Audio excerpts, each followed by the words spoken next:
Mesdames et messieurs, bonsoir. Cette semaine, on parle impôts avec Philippe Tétrault de la Corporation de développement communautaire de la région des Appalaches, qu'on va appeler la CDC parce que, bonjour Philippe, bonjour c'est long, hein, Corporation de développement communautaire. On risque de s'en farger des fois. C'est ça. Alors, la CDC... La CDC des Appalaches. La CDC qui est, dans le fond, le maître d'œuvre qui s'occupe du programme des bénévoles en matière d'impôts depuis quand même... ça fait plusieurs années. 3-4 ans à peu près. Dans là. ce coin-là, dans ces eaux-là, oui. Et c'est un programme qui, avec les années, là, qui devient de plus en plus important là, dans la région. Qui est de plus en plus connu aussi. Oui. J'aimerais ça qu'on présente un peu ce programme-là parce que ça touche... Il y a une grande part de la population là, qui se présente aux divers points de service à chaque année pour bénéficier là, de cette aide-là. Là. Donc, c'est quoi? Le programme des bénévoles en matière d'impôts. En fait, ça a changé de nom. C'est devenu le service d'aide en impôts, programme des bénévoles. Ah bon? Oui, il varie les noms un peu. Je ne sais pas pourquoi. Juste pour mêler le monde. C'est ça, puis mêler nos dépliants, on ne peut pas les réutiliser après. On est obligé de faire des nouveaux dépliants chaque année, tout le temps du nouveau. Mais effectivement, les gens le connaissent bien sous l'appellation du programme des bénévoles en matière d'impôts. Bon, ça reste sensiblement la même chose, essentiellement. Dans le fond, c'est la CDC qui chapeaute un groupe de bénévoles qui aident, qui reçoivent les documents des gens à faible revenu pour produire... pour recevoir puis transmettre au gouvernement les impôts. Pas produire, mais transmettre. Le gouvernement s'occupe de la vérification, dans le fond, des impôts. OK, donc ça permet à des gens... Ils ne font pas les impôts, ils les transmettent, la documentation. Ça permet à des gens qui ont des revenus très faibles d'avoir un service professionnel. Gratuit. Et gratuit, oui, effectivement, parce que quand on fait faire nos impôts, on s'en parlait justement hier, hein? On met la main dans notre poche, hein, parce qu'on ne veut pas se taper les formulaires. Hein? Et puis, on a 2 rapports d'impôts à faire au Québec. Ça. Hein? On a du plaisir. Même moi, je paye pour faire mes impôts parce que je m'en sortirais pas. C'est ça, c'est compliqué, effectivement. Puis pour les gens qui n'ont pas les moyens, justement, de payer ou on offre, justement, le service. Puis les gens viennent. En fait, les gens apportent les documents en lien avec leurs impôts. Ils les apportent aux bénévoles qui sont là. Les bénévoles remplissent les formulaires puis les transfèrent au gouvernement. Donc, il y a un processus. Ça part quand? Ça commence quand? Ça finit quand? Ça commence le 25 février. Fait que ça commence aujourd'hui, là. C'est ça. C'est pas mal là. On va être dedans là, toute la journée, puis jusqu'au 29 avril. Oh! Donc 2 gros mois. 2 gros mois à la CDC, là. On va avoir des bénévoles actifs, là. Dans le centre ici, ça va être 2 jours semaine. C'est les lundis, je regarde mes notes parce que... Oui, bien, c'est ça. On va en parler un petit peu plus tard, Laurent, mais ici, c'est 2 jours, c'est les lundis et mardis. Oui, c'est un classique. Les lundis, mardis, de 9h30, je pense, à 3h30. 9h30 à 3h30, effectivement. Ça fait quand même plusieurs années que c'est ça. Hein? Puis ça fait plusieurs heures d'impôts, puis de gens qui circulent. Puis Ah oui, il y a des salles, il y a une salle d'attente même. Là, parce que... Mais là, la poutine, là, comment ça marche? Donc là, moi, je dois faire mais je n'ai pas un gros revenu, puis je veux faire mes impôts comme il faut. Je veux avoir, je veux m'assurer que je suis en règle. Okay. Alors, déjà, c'est la responsabilité de la personne de s'assurer d'avoir tous les bons papiers qu'on pourra discuter tout à l'heure. Oui, on va en parler tout à l'heure. C'est la responsabilité des personnes. Ce n'est pas les bénévoles qui disent « ça te prend tel papier ». Les bénévoles sont vraiment là pour remplir la déclaration puis l'envoyer, le shipper au gouvernement. Oh, bon. Avec les papiers. Avec les bons papiers. Oui. Puis un coup que la personne, au fond, amène tous ses bons papiers, tous les papiers qu'elle a besoin, elle se présente au centre. Il y a un ou une bénévole qui va l'accueillir puis qui va la diriger vers la salle d'attente. Une fois dans la salle d'attente, la personne attend son tour, puis se dirige ensuite de ça vers les personnes qui vont faire les déclarations, dans le fond, qui vont remplir les déclarations. Puis ces déclarations-là vont être transmises ensuite de ça à des personnes qui vont les transmettre au gouvernement. Puis là, pour la logistique, ça veut dire qu'il y a quelqu'un qui accueille l'individu et là, qui va s'assurer que l'individu a tous les documents nécessaires pour compléter sa demande d'impôt. Si la personne a tout ce qu'il faut, on l'envoie dans la salle d'attente et là, on a 3-4 bénévoles, je pense, en même temps. On a 4 bénévoles cette année. Qui reçoivent la personne et là, c'est du 1 par 1. C'est ça, oui. C'est pas une déclaration. C'est pas 10 minutes, masse, là. Hein? Ça varie, en fait, du dossier. En fonction du dossier. On ne peut pas le savoir. Ça peut aller bien vite, comme ça peut être bien long. C'est ça. Et là, une fois que tout est complété, la personne qui a remis ses documents est certaine. Parce qu'il y a une autre équipe de bénévoles qui va s'assurer de transmettre les documents tant au niveau provincial qu'au niveau fédéral. Donc, c'est toute une logistique, là. Effectivement. Donc, c'est ça. Le gouvernement, une fois qu'il a reçu, là, il va produire. C'est entre 3 et 4 semaines avant de revoir la réponse du gouvernement, dans le fond, pour savoir si tout est correct. Et comment on fait pour récupérer justement nos documents? Ça va être c'est au centre Marie-Agnès, dans le fond. Les gens vont pouvoir venir récupérer. Il y a quelqu'un qui appelle les gens pour leur dire, bon, ben votre déclaration d'impôt est prête, alors vous pouvez passer la prendre. Effectivement. OK. Mais juste on va faire une parenthèse, parce que les gens qui viennent ici, ils peuvent s'attendre à attendre. Oui. Ça peut être quelques heures d'attente. C'est comme un rendez-vous à l'urgence, quasiment. Oui, bien c'est ça. Parce que chaque dossier est différent. C'est dans le même principe, c'est ça, parce qu'un rendez-vous à l'urgence, on ne sait pas. On rentre là pour une grippe des fois, puis on sort de là avec je ne sais pas quelle affaire. Des fois, c'est plus long. Oui. C'est le même principe avec les impôts. C'est des fois, selon le dossier, c'est plus long. Donc, il faut s'armer de patience, surtout. C'est surtout ça qu'on demande à la population. Oui. C'est de s'armer de patience puis d'être compréhensif. Les gens, c'est des bénévoles. Donc, ils sont là sur leur temps personnel à eux. Pour aider autrui. Donc, c'est vraiment important d'être respectueux, d'être compréhensif, d'être patient surtout. Et là, on entre dans le centre communautaire et là, il va y avoir des pancartes partout. Donc, on demande, regardez bien, il y a des flèches partout. Et on va vous diriger les flèches. Suivez la ligne, hein, tu sais. Suivez la ligne, vous allez aller vers le 2e étage. Cette année, effectivement, c'est au 2e étage du centre. Puis là, on va encore une fois on arrive au rez-de-chaussée. Ensuite, c'est le 1er étage et le 2e étage. Oui, donc là, c'est mêlant. C'est pas toujours, les bâtisses ne sont pas toujours structurées de la même chose. Nous autres, on a le rez-de-chaussée, 1er étage, puis c'est au 2e étage. Alors, il y a des critères d'admissibilité. Oui, c'est surtout en fonction du revenu. Oui.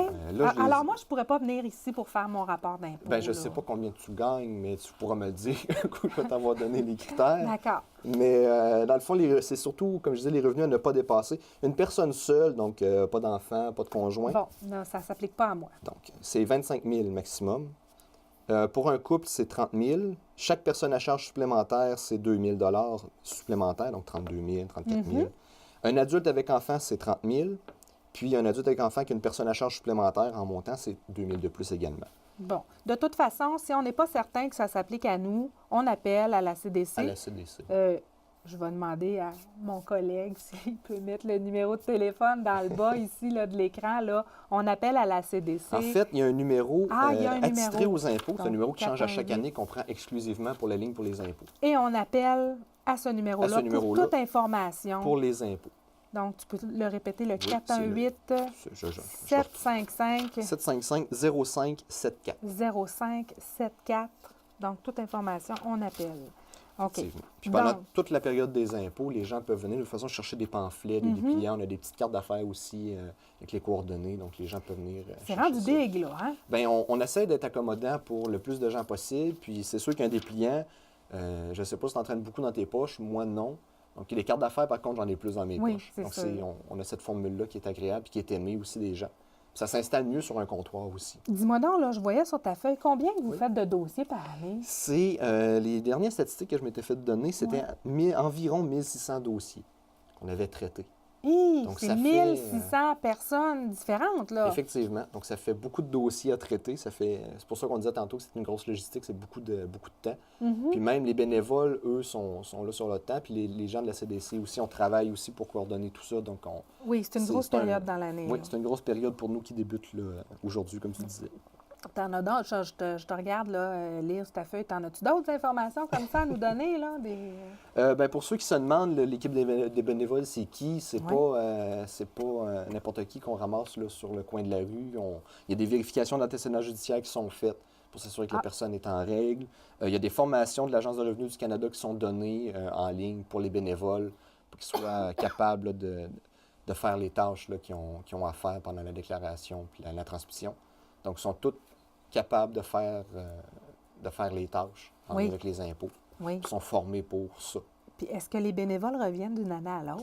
Essentiellement, oui. On a quelques nouveaux à chaque année qui s'ajoutent, mais c'est le gros des bénévoles qu'on a, c'est des bénévoles qui reviennent. C'est des bénévoles, puis c'est beaucoup de travail. C'est des gens très, très, très motivés puis très généreux de leur temps qui viennent faire ça. C'est pour ça qu'on les aime beaucoup puis qu'on veut les garder. Donc. Oui. Puis une bonne façon de les garder, c'est d'être patient. C'est ça. Puis pour les gens qui bénéficient du service, de comprendre qu'ils sont chanceux d'avoir ce service-là, dans le fond. Là. Effectivement. C'est une belle occasion, c'est vraiment un beau programme pour les gens dans la région. Là. C'est vrai, il fallait que je spécifie. Il y a le gouvernement fédéral qui nous permet de faire la déclaration d'impôt par téléphone. Ah oui. Maintenant, oui. Je vais être honnête avec toi, je n'ai pas tout saisi la poutine du déclaration d'impôt fédéral au téléphone, mais il fallait que je spécifie que si on faisait la déclaration d'impôt par téléphone, il fallait également faire celle provinciale, mais elle ne se fait pas par téléphone. Oui, ça, c'était la nouveauté de l'année passée, c'est ça. Puis il y a des gens qui s'y sont... Qui se sont fait prendre, qui n'ont pas eu leur retour d'impôt, puis qui n'ont pas eu des sommes d'argent. Puis des fois, c'est assez conséquent comme montant d'argent qu'ils n'ont pas reçu parce qu'ils n'avaient pas fait de déclaration d'impôt provinciale. Là, toi, c'est ta première année, là, oui, moi, je suis le petit nouveau de l'équipe. Depuis quand même plusieurs années, c'est Guylaine Garner qui je lidais, comme voyons, un mot en français, qui coordonne, c'est ça, merci Philippe. Et là, toi, tu t'apprêtes à prendre la relève. L'année prochaine, en fait. Cette année, Guylaine est encore là pour coordonner tout ça. Moi, j'observe beaucoup, j'apprends beaucoup de Guylaine présentement. C'est déjà commencé, là. Tu sais, ça, là. En fait, on est le 25, mais ça fait comme un mois là, qu'on travaille. Même plus un que mois ça. et demi, 2 Comment mois tu vois qu'on ça, est là? dans ça.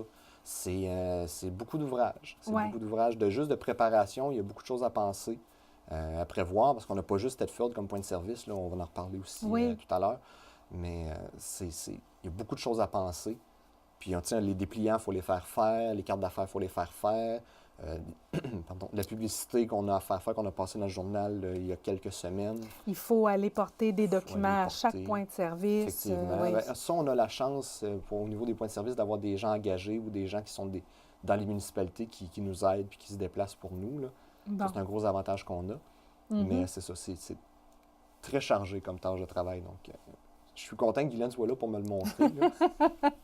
C'est important. Donc, pour ceux qui sont des habitués du programme, parmi nos auditeurs, vous saluerez. On a 2 Philippe dans le Centre Marie-Agnès. Maintenant, il y a Philippe Tétrault, qu'on va saluer pendant les impôts. Et il y a notre beau Philippe Côné, qui vient de la Côte d'Ivoire. Ça se peut-tu? Ça se peut. En tout cas, il faut toujours lui demander.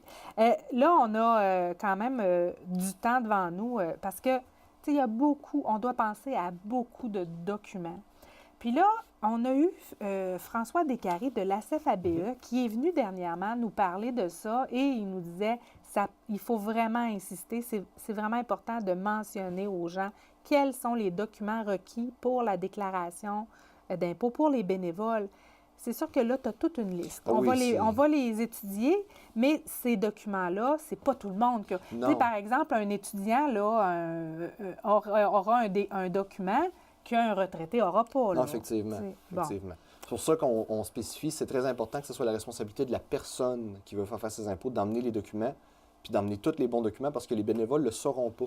Quels documents vont avec quelle personne. Donc, c'est vraiment la responsabilité de l'usager qui veut faire ses impôts, d'emmener les bons documents, puis de connaître les documents qu'il a apportés. Okay. Ce n'est pas la tâche des bénévoles des renseigner là-dessus. Alors, on commence. Donc, il y a le relevé d'emploi et prestations d'assurance-emploi. Bon, ça, c'est pour les gens qui travaillent. Effectivement. Donc, c'est notre fameux T4. Le T4, ça. effectivement. Bon, OK. Assistance sociale, indemnité pour accident de travail. Donc là, on parle des assistés sociaux, mais aussi des gens qui ont subi des lésions professionnelles.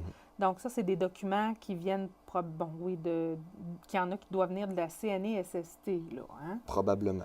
OK. C'est quoi le petit nom de ces documents-là? Là? Ils ont des numéros. Là, T5007, puis un RL5. Ah bon, OK. Revenus de pension, on les connaît. Pour les personnes retraitées, les revenus de pension. Relevé 19 pour le paiement anticipé pour frais de garde et maintien à domicile. Donc, ça va être pour les personnes qui ont des personnes à charge ou des aidants naturels, peut-être? C'est ça, oui. Puis le maintien à domicile pour les personnes âgées aussi. Revenu de placement et d'intérêt financier, T3, T5. Si on a des placements. Bon, oui. Ça ne doit pas arriver souvent, par contre, parce que quand on parle d'individus qui ont des tout petits revenus annuels... Ça dépend. Des fois, des gens qui se sont mis de l'argent de côté, puis... qui sont capables de présenter un petit T3 ou un petit T5. Oui, c'est ça. D'ailleurs, ça me fait penser que dans les critères, aussi dans les revenus, il y avait aussi les revenus de placement. Intérêts et dividendes, dans tous les cas, ne doivent pas dépasser plus de 1 000 $. Ah, bon, OK. Donc, ça fait un lien. On pourrait avoir un petit placement, puis être quand même admissible au programme, oui. Revenu de placement, revenu étranger, donc T1135. Des revenus étrangers. Je pourrais pas t'aider non, celui-là, moi non plus, je ne sais pas d'où ça vient, celui-là. Les fameux REER, on les connaît. Oui. Les retraits de REER, donc... oui, ça fait partie des revenus annuels. C'est ça, effectivement, c'est imposable. Les frais médicaux, donc ça prend le document de la pharmacie. Ah vraiment, oui, c'est vrai. Maintenant, on peut, quand on... Tu sais, il y en a qui ont des assurances et qui vont envoyer leurs médicaments, dans le fond, et qui vont avoir un retour des assurances. Mais je crois que la portion, même ceux qui ont des assurances, la portion qui n'est pas assurée, on peut la présenter sur notre rapport d'impôt. C'est pas possible. mal sûr de mon affaire. Je ne suis pas comptable, justement. Non, OK. Donc, il y a des subtilités que je maîtrise un peu moins des fois, mais je rassure la population, c'est pas moi qui fais les impôts.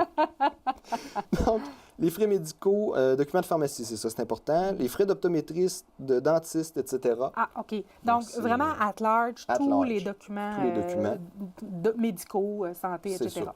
Parfait. Relevé 31. Donc, ce qui est obligatoire pour l'admissibilité au crédit d'impôt solidarité. Ah bon, celui-là, je ne le connais pas. Relevé 31. Frais de scolarité, études d'intérêt pré-étudiant. Ça serait pour un jeune étudiant. Il n'y aura pas de frais de pension. Il n'y aura pas de relevé de pension, notre jeune étudiant. Non, notre retraité n'aura pas de frais de scolarité. Effectivement. Des fois, on ne sait pas. On retourne à l'école. Mais... c'est ça. Tu sais, les cégepiens qui restent longtemps. Ça me fait penser à quelqu'un, ça. Mais donc, les étudiants peuvent... Ça, je trouve ça intéressant que tu dises ça, parce que les étudiants peuvent faire leurs impôts ici. Oui, bien, ça va avec le revenu essentiellement. Donc, un étudiant qui gagnerait moins de... Mettons qu'un étudiant seul gagnerait moins de 25 000 C'est intéressant peut-être pour les étudiants étrangers au cégep de Thetford, parce que, je veux dire, entre toi et moi, ceux qui ont de la famille ici, probablement que les parents vont faire les rapports d'impôts en même temps, là, mais des étudiants étrangers ici au cégep pourraient bénéficier du programme. Effectivement. Prestation universelle pour garde d'enfants, le RC 62. Pension alimentaire, on sait c'est quoi. Oui. Revenus de frais de garde, donc relevé 24 et relevé 30. Des revenus de frais de garde, oui, OK. Ouais. Moi, ma fille a passé l'âge des frais de garde. Oui, puis moi, j'ai pas de... Non, toi, tu n'es pas rendu là encore. Je suis pas rendu là. Programme d'activité physique artistique des enfants moins de 16 ans. Ah bon? Oui. Compte de taxe municipale, donc c'est obligatoire pour ceux qui sont propriétaires. Donc, un locataire n'aura pas de compte de taxe. Revenu de biens locatifs.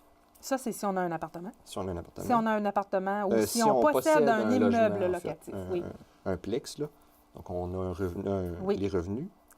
Revenus de dons de charité. Puis, si on fait un don à un organisme, par exemple, on reçoit un reçu de charité, on le présente pour nos rapports d'impôt, oui. Et un avis de cotisation de l'année précédente.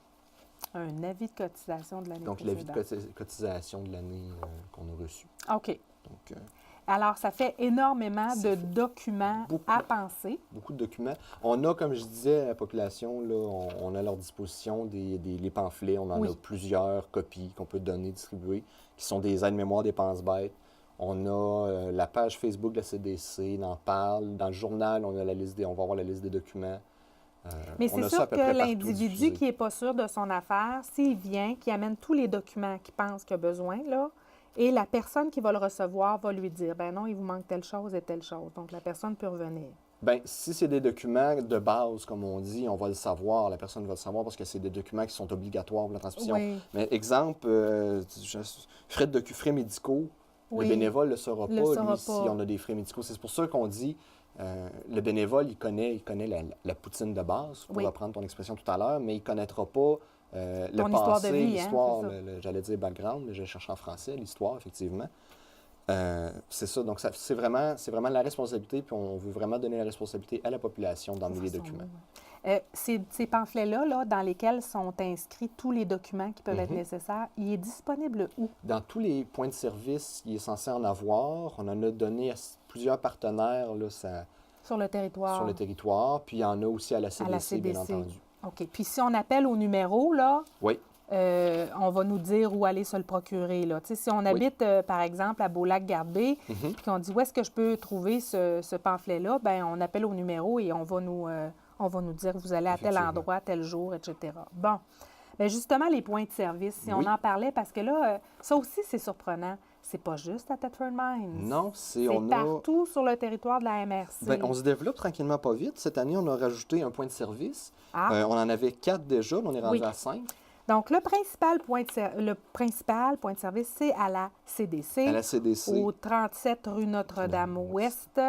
Et puis, donne-moi les informations. Oui. Donc, les lundis et mardis, comme on disait tout à l'heure, du 25 février au 29 avril.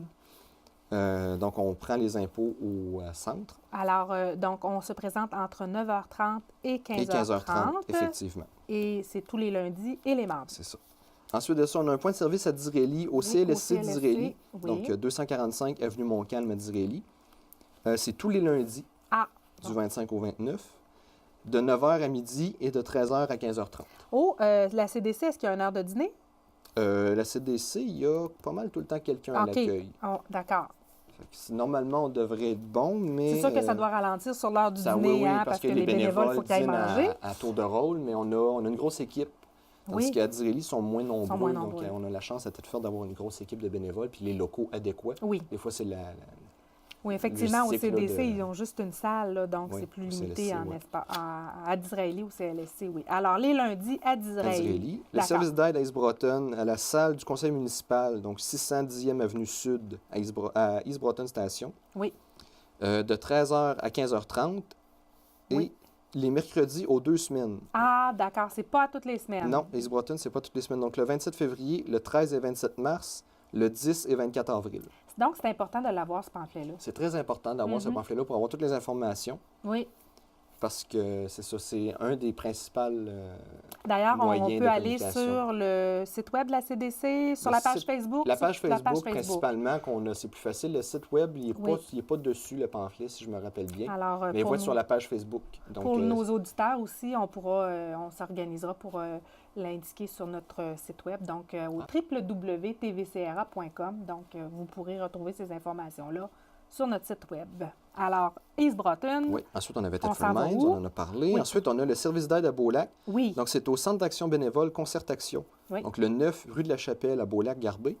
Oui. De 8h30 à midi, de 13h à 16h30, du lundi au vendredi. Oui. Du 25 février au 29 C'est notre amie Louise qui s'occupe de ça, hein? Effectivement. Louise Palin. Oui. Donc, à Beaulac-Garbé. Et le nouveau point de service cette année qui est à Saint-Julien. Donc, la population de Saint-Julien pourra... C'est génial, ça, parce que Saint-Julien, tu sais, c'est difficile de se joindre. Tu sais, c'est un petit... Saint-Julien, Saint-Fortuna, ils sont... dans les collines Saint-Jacques-le-Majeur, ils sont un petit peu à l'écart de tout le monde. Il n'y a pas de grande voie de circulation dans ce coin-là. Non, c'est ça. On a décidé de faciliter un peu la... Génial! Alors, c'est quelle journée? Donc, c'est les jeudis, de 18h30 à 20h30. Les jeudis soirs? Les jeudis soirs, donc, à la Bibliothèque des auteurs. Donc, c'est la bibliothèque municipale. Et là, on pourra rencontrer le directeur de la CDC, probablement, hein, Martin, notre Martin. Qui est à la bibliothèque municipale. Ces journées-là, bon. Le jeudi soir, c'est le 794 chemin Saint-Julien à Saint-Julien. Oui. Donc, l'heure, je l'ai dit. Donc, c'est ça, c'est du 28 au 25 avril. Oui, parce qu'il n'y a pas de jeudi, c'est un lundi après. Donc, c'est du 28 au 25. Donc, on n'a pas de raison de ne pas faire nos impôts cette année. Non, effectivement.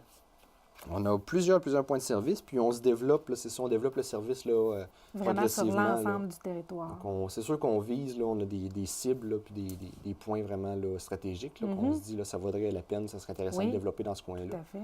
Donc à chaque année, on essaye de grossir un petit peu. Eh bien, merci infiniment, Philippe, ça me fait plaisir. De ta présence, et puis vraiment, là, à ne pas manquer, là, pour tous ceux et celles qui sont intéressés à faire leurs impôts, le programme des bénévoles en matière d'impôts qui débute aujourd'hui, 25 février.